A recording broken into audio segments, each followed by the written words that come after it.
Welcome, Pingos, for something new. The boys are gone. It's just me, Roger Norquist, and you're listening to Werewolf Radar.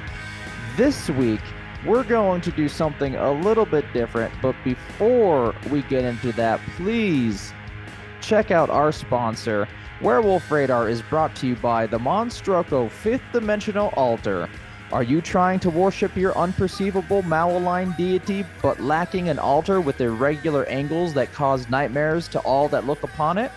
Fear no more, because the Monstruoco Fifth Dimensional Altar has all the bizarre angles, all the unnatural coloring, and prophetic nightmares about loved ones that you could ask for. The Monstruoco Fifth Dimensional Altar. What the So the boys are gone, it's just me, and we are going to be talking about some first-hand accounts of Japanese ghosts.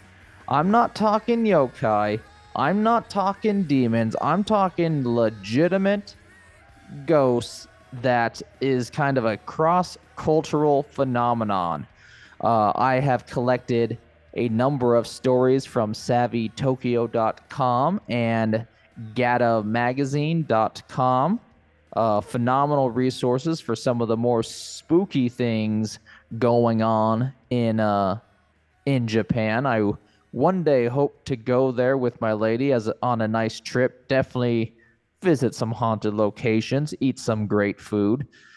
So now let's go into one of the many stories that I've collected.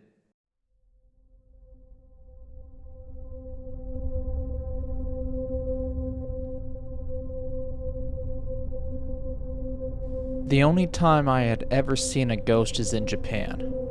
It happened in late November 2016. I was living in an Airbnb apartment in Kyoto. I was sleeping on a futon on the tatami on the bedroom.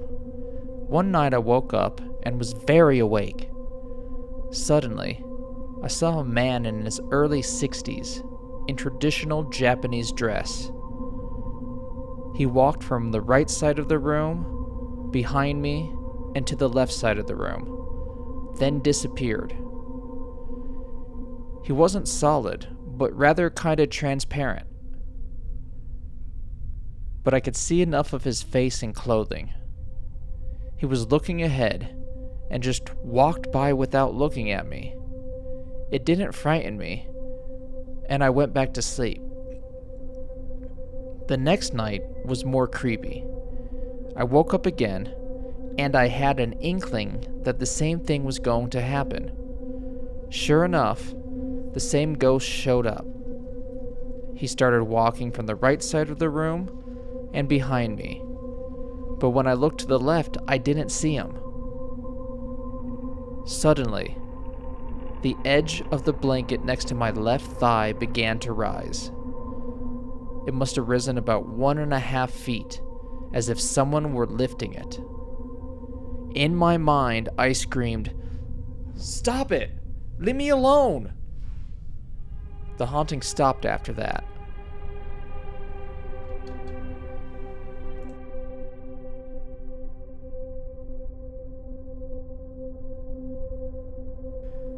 I stayed in a monastery in Kyosen about a decade ago.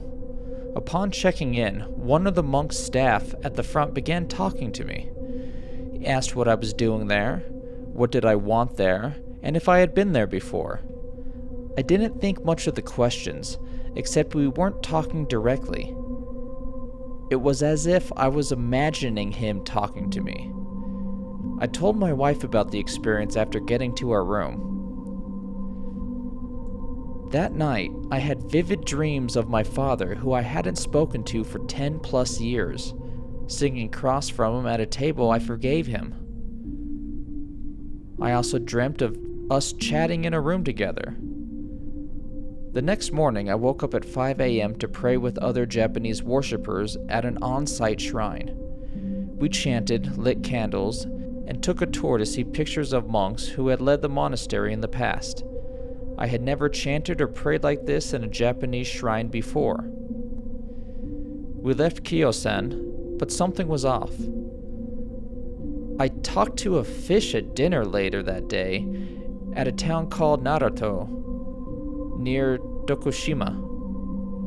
I could sense its fear as it had been sliced alive.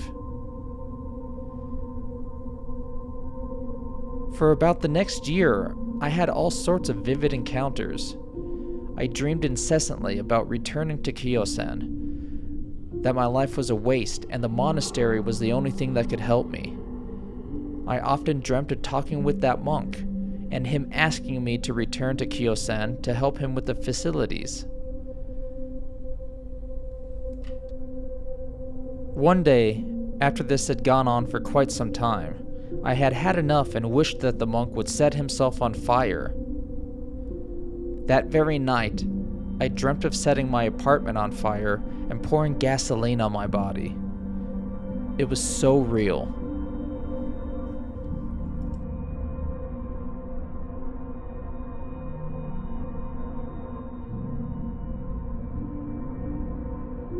I used to go airsofting at a mountain park near the Kananzaki Lighthouse in the Yokosuka area.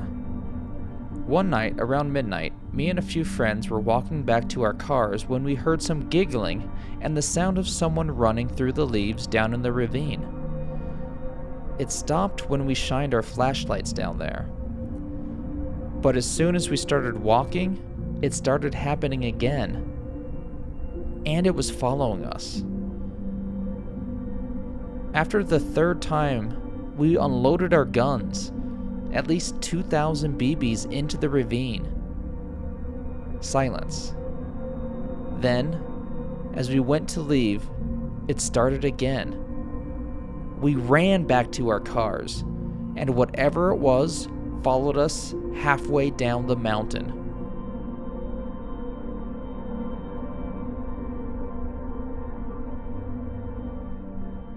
This happened in July 2021. I was out for a drive with friends around noon and was sitting in the back seat.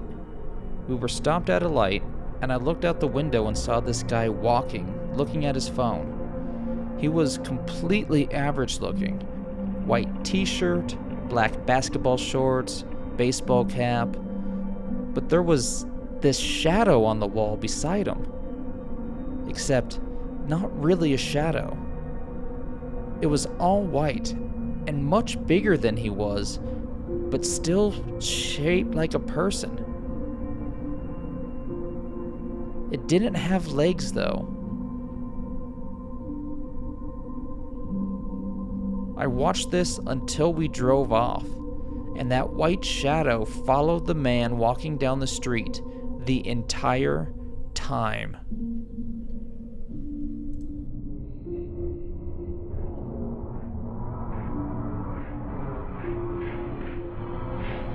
I drive for a living. One night, as I was driving through a passageway under a highway bridge in Kanagawa, I saw an old woman standing on the side of the road on the sidewalk behind the safety rail. Now, it's a pedestrian area and not a busy street at all, so I didn't think anything of it. Then I saw her ahead of me again on the side of the road. I thought my eyes were playing tricks on me, but when I stopped at the next red light, still on the same road, there she was again in front of me.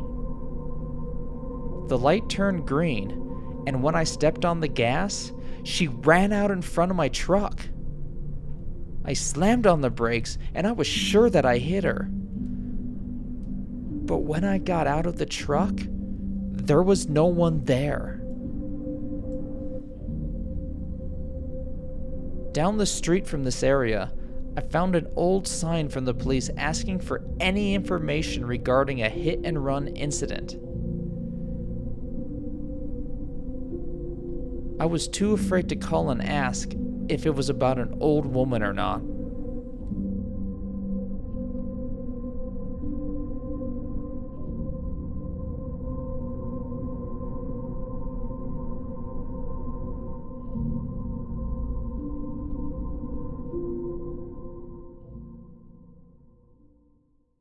Thank you for listening to the stories we collected for you today. If you like what you heard, please give us a 5-star review wherever you are listening to this podcast. If you're watching this on YouTube, hit that subscribe button and notification button.